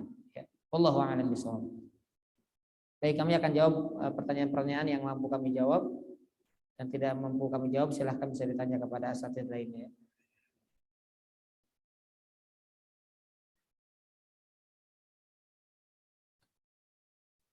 Mengapa setiap hari saya selalu sedih ketika ada yang menasehati lewat kata-kata sabar dan lain-lain, malah semakin down? Apa sikap bagaimana yang harus saya lakukan? Ini masalahnya apa saya nggak tahu ya. Jadi saya mau ngasih solusi apa masalahnya? Ya, intinya penanya dan kita semuanya, tidak ada memang nasihat yang paling jitu dalam menjalani hidup ini kecuali apa? Kesabaran. Dan perlu kita ingat, kunci surga sabar. Dalam banyak ayat Allah mengatakan penghuni surga itu mereka masuk surga karena kesabaran yang mereka perjuangkan selama hidup di dunia. Karena sabar ini cakupannya bukan sekedar ketika menghadapi takdir yang tidak sesuai dengan keinginan kita, harapan kita, bukan. Tapi ketika kita mentaati Allah, itu butuh sabar. Kita datang pengajian, hadir pengajian, duduk di pengajian, menyampaikan pengajian, butuh sabar enggak? Butuh sabar. Kita sholat butuh sabar, kita menginfak, bersedekah butuh sabar, dan seterusnya butuh sabar. Kita menahan diri agar tidak jatuh ke dalam lubang kemaksiatan, lubang dosa, butuh sabar. Kita menghadapi takdir butuh sabar. Jadi sabar itu dalam segenap kehidupan ini. Maka ketika ada orang mengatakan kita dapat musibah, sabar. Perasaan sabar lagi, ya memang itu solusinya. Terus mau apa lagi? Ya udah, kalau nggak mau dinasihati sudah tinggalkan sudah. Karena memang nggak ada solusi lain. Yang pertama adalah sabar. Ya kalau ada masalah-masalah lain yang memang ada solusinya, ya misalnya hutang pihutang, dikasih triknya dan seterusnya, ya bisa disampaikan. Tapi yang paling utama memang adalah kesabaran. Wallahu a'lam bishawab.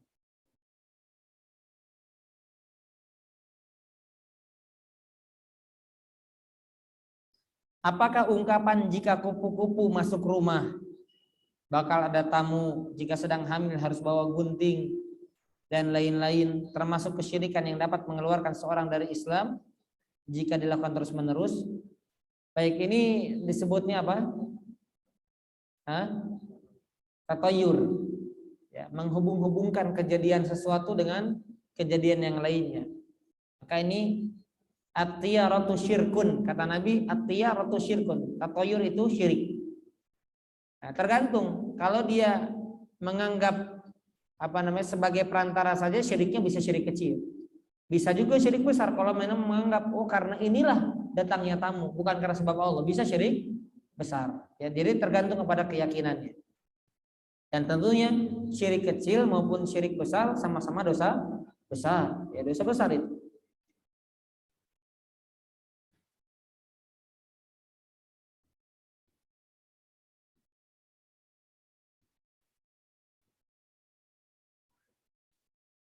Mau tanya, saya jual kue-kue kering. Mudah-mudahan bukan promosi di sini ya. Dan terima pesanan. Ada terima pesanan juga. Pada saat hari raya, udah lewat ya. Apakah boleh terima pesanan dari konsumen yang akan merayakan hari raya Nasrani atau kue ulang tahun? Syukron. Afwan ya. Allah Subhanahu wa taala berfirman, "Wa ta'awanu 'alal birri wat taqwa wa la ta'awanu 'alal itsmi wal 'udwan." Surat Al-Maidah ayat yang kedua. Tolong menolonglah kalian di atas kebaikan dan takwa, jangan tolong menolong di atas dosa dan permusuhan. Membuat kue hukumnya apa? Halal. Jual beli kue hukumnya halal. Kita jual ke orang kafir hukumnya halal. Orang kafir makan makanan kue kita hukumnya halal. Tapi ketika kita tahu bahwa kue-kue yang kita buat ini untuk acara kesyirikan, acara dosa, acara maksiat, berarti kita telah tolong menolong dalam perbuatan maksiat dan dosa tersebut. Maka kita dapat dosanya. Dosa tolong menolong dalam keburukan. Kecuali kita nggak tahu. Ya. Ustadz, saya nggak tahu. Tapi hari ini hari raya mereka. Ya tahu namanya itu. Bilangnya aja nggak tahu. Saya tahunya dia aja mau makan, tapi borongan, nggak mungkin dimakan semuanya. Jadi kita kan sudah tahu hari-harinya, ya. Nah kalau mendekati atau di hari haknya, berarti kita tahu secara umum ini akan diperuntukkan untuk hari raya mereka. Tapi kalau jauh-jauh hari ya, ini kuenya bertahan 5 hari, sedangkan pesannya misalnya 20 hari, sebulan sebelum, ya, dan langsung jadi, ya mungkin kita berbaik sangka ini buat makanan biasa saja, maka halal saja. Tapi kalau tahu maka tidak boleh. Wallahu a'lam bishawab.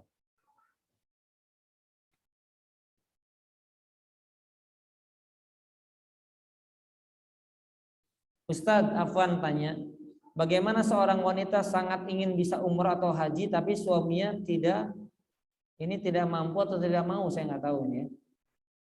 Anggaplah tidak mau ya. Boleh nggak wanita ini daftar umrah atau haji jika suami mengizinkan? Haji saja gugur bagi wanita kalau dia tidak ada mahramnya. Karena di antara bentuk wa man istata'a ilaihi sabila, kalau dia mampu untuk berjalan menuju haji itu di antara syarat untuk wanita adalah adanya mahram. Kalau nggak ada mahram, sekalipun dia kaya raya, nggak ada mahram, nggak bisa haji dia. Ya. Kalau ada mahram barulah dia boleh. Wallahu a'lam bishawab.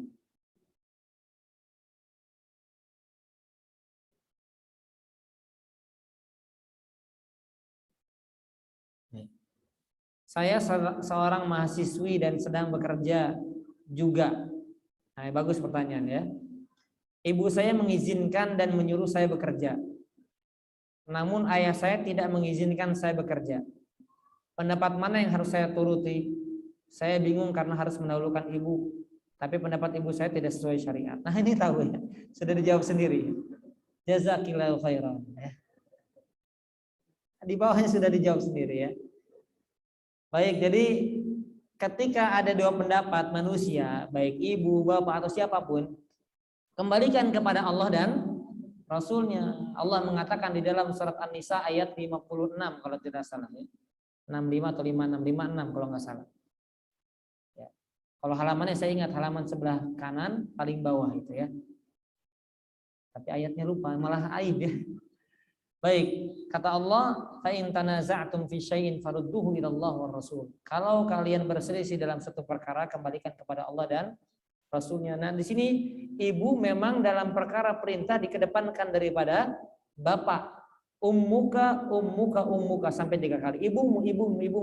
Tsumma abu, kemudian bapak. Tetapi di sini syariat tadi menetapkan bahwasanya perempuan di rumah. Tapi di sini bekerjanya selama dibolehkan ya. Nah, ini yang mungkin dibingungkan oleh penanya ya. Selama dibolehkan, ada nggak hajat gitu? Apakah orang tuanya mampu? Nah, kalau mampu kan bapaknya yang menafkahi, bukan ibunya. Maka nggak perlu. Kenapa? Karena bapaknya menafkahi gitu. Kalau memang kurang, kalau memang ada hajat, ya baru boleh gitu. Baru boleh mengambil pendapat ibunya. Wallahu a'lam bishawab. Tapi tadi hajatnya hajat yang memang dibutuhkan untuk kebutuhan hidup, bukan untuk gaya hidup. Nah, itu harus sering diingat sama ya di benak kita. Keperluan hidup atau gaya hidup.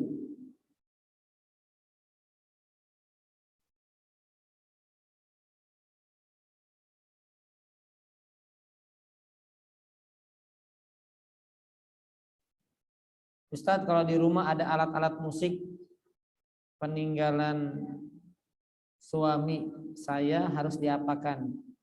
Boleh dijual atau di apa nih? Ya, diapakan lah, saya bingung ya.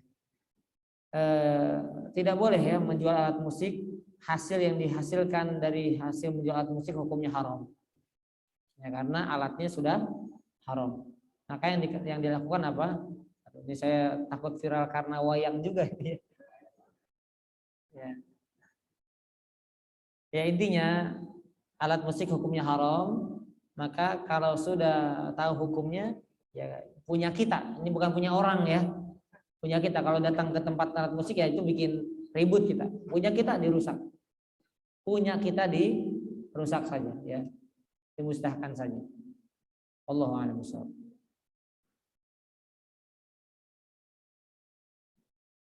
Kalau dijual nanti orang pakai, kita dapat dosanya.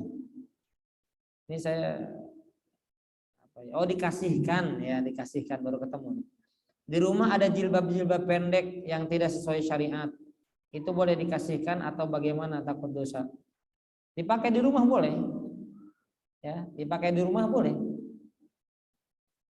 Jangan dikasihkan, nanti kalau dikasihkan dipakai sama wanita muslimah, dipakai keluar, dapat dosanya. Ya, wallahu a'lam bishawab.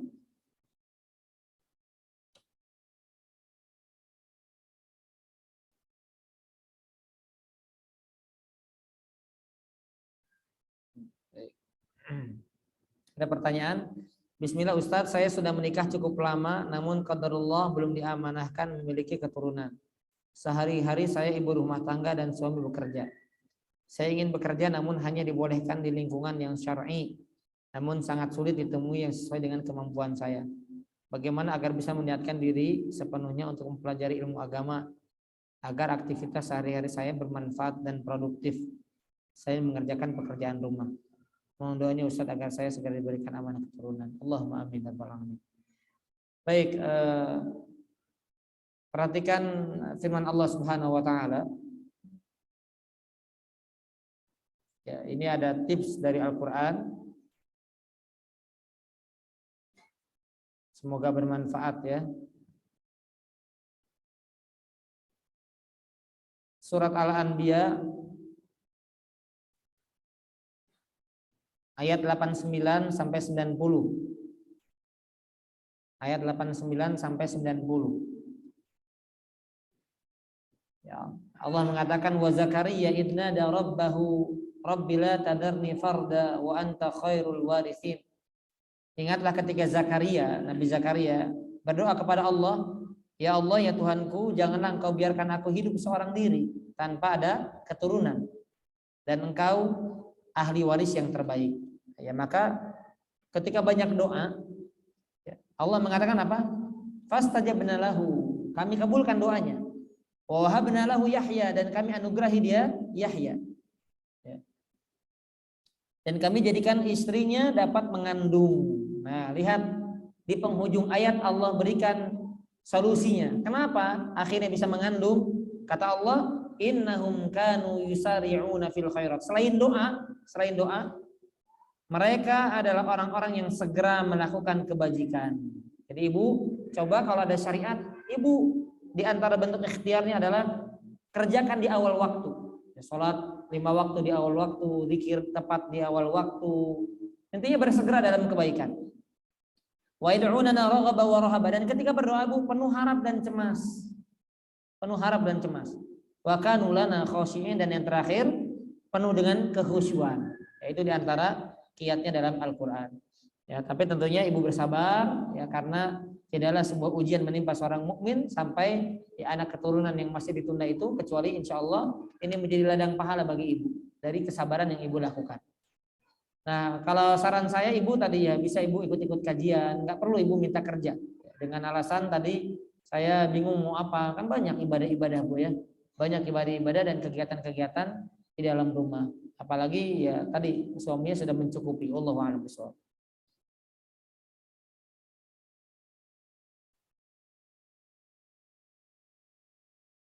Apa hukumnya wanita naik angkutan umum, angkot, bis, kereta, pesawat? Ya hukum asalnya tadi ya, kalau bisa kalau di dalam kota, sebagian ulama mengatakan apalagi angkot yang terbuka tidak masalah kalau memang tidak ada lagi kendaraan yang dia bisa sendiri dengan mahramnya. Tapi kalau sudah safar keluar kota nggak boleh, ya nggak boleh dia. Jangankan ikhtilat di dalam satu kendaraan, dia sendiri saja aman. Nggak boleh kalau dia safar keluar kota atau safar lebih dari 80 km. Wallahu a'lam bishawab.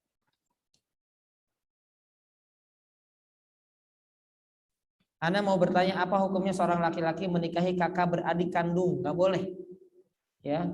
Allah mengatakan wa antajma'u bainal ukhtain illa ma qad salaf dalam surat An-Nisa, ya. Kata Allah tidak boleh kamu menggabungkan antara dua saudari kecuali yang telah lalu. Dulu boleh syariatnya, tapi kemudian syariatnya dihapus. Tapi kalau itu yang terlarang adalah dalam satu waktu. Tapi kalau misalnya adiknya misalnya meninggal ya atau kakaknya meninggal kemudian dia berpindah kepada saudarinya, maka boleh ya. Kalau dalam satu waktu nggak boleh. Allahu a'lam.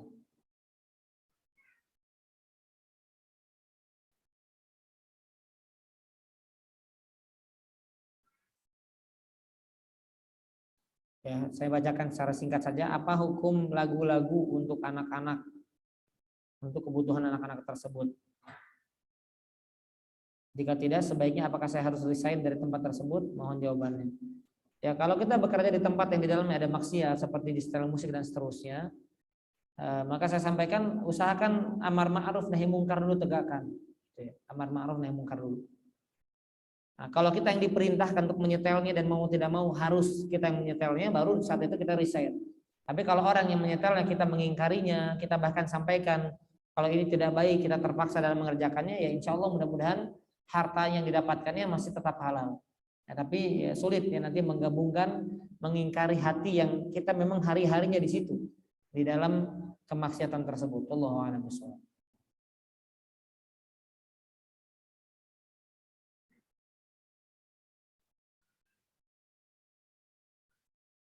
Apakah seorang istri apabila tinggal di rumah-rumah mereka bisa menghapuskan dosa-dosa dirinya, orang tuanya, atau bisa menghapuskan juga dosa-dosa suaminya?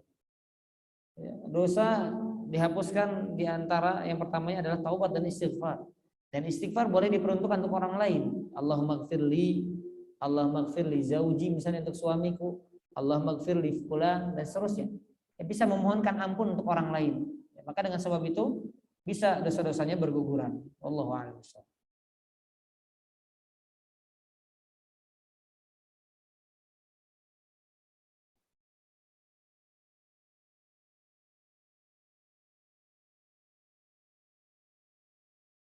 Ustaz, saya punya anak akhwat dua, kedua-duanya pakai cadar. Saya masih bingung nanti anak saya diarahkan ke profesi apa. Yang satu suka pelajaran apa ini? Nahu ya kalau nggak salah. Yang satu suka matematika dan menjahit. Sekarang dua-duanya masih mondok. Sebaiknya nanti diarahkan masuk kemana ya Ustaz yang cocok dengan anak saya. Ya, intinya sekarang fokus dulu ibu. Dia dididik menjadi wanita solihah yang paham dan mendalam tentang ilmu agamanya, karena apalagi mondok ya, diarahkan itu saja dulu. Nanti kalau punya keterampilan ya dia bisa mengajar matematika ya, nanti di tempat di sekarang apalagi banyak pondok-pondok akhwat kan ya, dia bisa ngajar bimbel yang khusus akhwat, dia bisa menjahit, tidak masalah, silahkan ya, sesuai dengan bidang yang dia pandai di situ, diarahkan sesuai dengan bidangnya juga. Ini diantara arahan para ulama selama tidak menyelisih syariat ya, wallahu a'lam bishawab.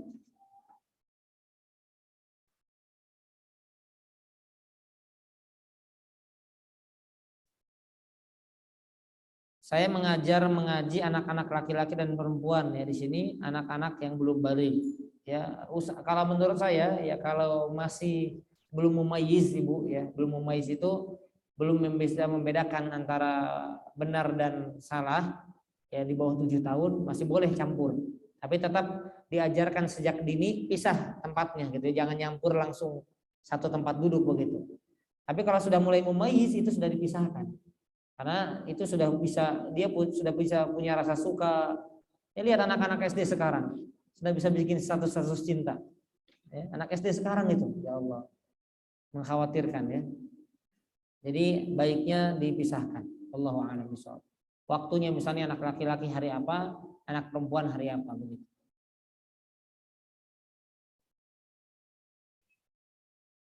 Nah, ini saya kadang bingung juga nih kalau jawab begini ya. Tegas salah, lembut salah ini ya. Saya guru SD PNS.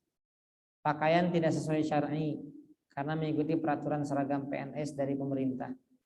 Bagaimana ya Ustaz? Jazakallahu khair. Ada yang mau jawab? Ya, saya punya seorang paman dan bibi Bu ya, paman dan bibi dari ibu. Dua-duanya PNS dan menjalankan syariat di sekolahnya. Yang satu jenggotnya segini Bu, PNS, guru fisika. Ya. Dan sampai hari ini udah puluhan tahun nggak ada yang berani ngeluarin, nggak ada yang berani suruh potong, nggak ada.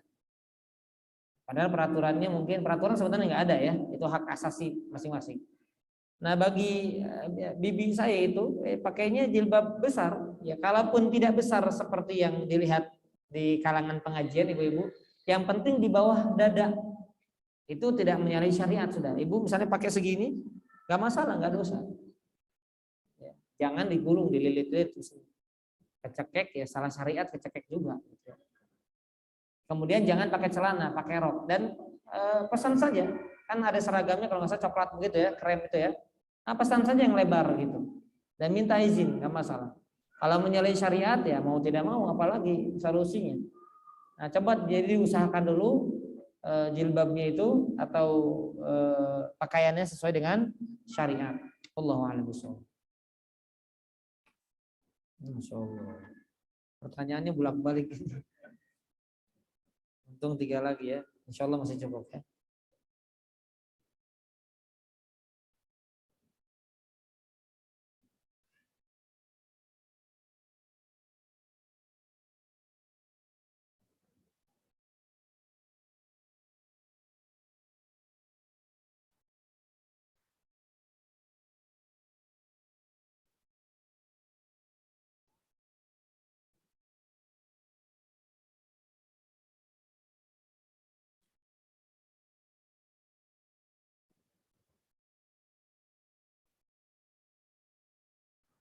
Ya, baik. Di sini ada seorang ibu mungkin atau seorang akhwat sebagai fisioterapi untuk anak berkebutuhan khusus. Nah, pertanyaannya saya singkat saja, kalau melayani atau mengobati terapi anak yang 17 tahun tapi dia berkebutuhan khusus, ya sebetulnya tetap saja ya, sama seperti kita laki-laki bersentuhan dengan nenek-nenek 90 tahun. Sama saja walaupun sudah tidak ada hasrat dan seterusnya, tetap hukumnya tidak boleh bersentuhan dengan yang bukan mahramnya. Ya begitu pula dengan ini ya.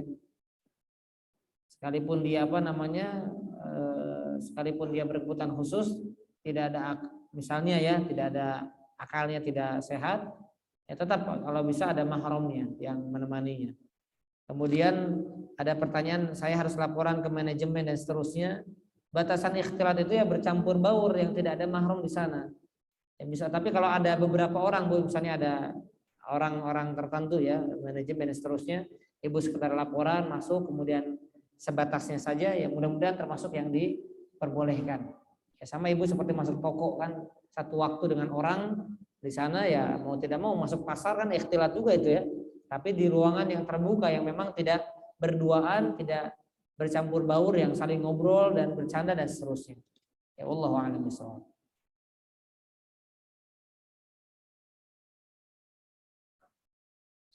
Ana mau bertanya perihal sholat yang dijama atau qashar. Apakah berlaku bagi orang-orang yang terlalu sibuk kerja? Enggak, sibuk kerja bukan dapat keringanan kemudian dijama di qashar, enggak. Untuk orang safar dijama qashar ya. Untuk yang bekerja ya sholat pada tepat pada waktunya. Allahu a'lam bishawab. Terakhir,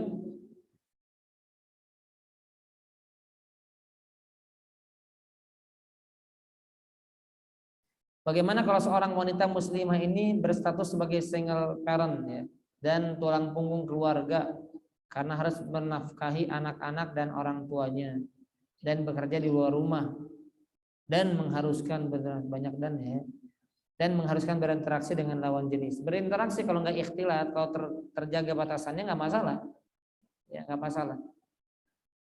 Tapi batasan-batasan yang tadi kami sampaikan itu yang dijaga. Kalau dia tadi ini kan berarti ada hajat, dia sebagai tulang punggung karena nggak punya suami, ya sudah meninggal atau pisah misalnya. Tapi kalau ada yang menyelamatkannya ya lebih baik, ya. Kalau ada yang menyelamatkannya, yang menafkahi dirinya, menafkahi anak-anaknya, membantu kedua orang tuanya atau dalam arti mertuanya, maka tentunya itu lebih baik, ya. Allahu a'lam bishawab. Baik, demikian para ummahat, para akhwat sekalian. Terima kasih atas kehadiran dan waktunya. Semoga ilmu yang disampaikan bermanfaat. Mudah-mudahan Allah Subhanahu wa taala senantiasa memberikan taufik kepada kita. Ya, bagi para akhwat, para ibu-ibu yang tadi ya barangkali ada yang belum punya keturunan, kami doakan di majelis yang mulia ini semoga didengar oleh Allah Subhanahu wa taala. Semoga Allah karuniakan keturunan yang soleh dan solehah. Bagi kita yang sudah memiliki anak juga sama, semoga Allah jadikan mereka anak-anak yang berbakti, anak-anak yang menjadi qurrata a'yun bagi kedua orang tua, bagi kita semuanya, dan semoga menjadi anak-anak yang soleh solehah dan berkumpul kelak di surga Allah Subhanahu wa taala. Amin ya rabbal alamin. Bagi setiap kita yang sempit rezekinya semoga Allah lapangkan. Bagi setiap kita yang memiliki masalah semoga Allah berikan solusi. Bagi setiap kita yang memiliki hajat semoga Allah penuhi hajat kita. Allahumma amin ya rabbal alamin. Kita tutup dengan doa kafaratul majelis. Subhanakallahumma bihamdika asyhadu an la ilaha illa anta astaghfiruka wa atubu ilaik. Wa sallallahu ala nabiyyina Muhammad wa ala alihi wa sahbihi wasallam. Assalamualaikum warahmatullahi wabarakatuh.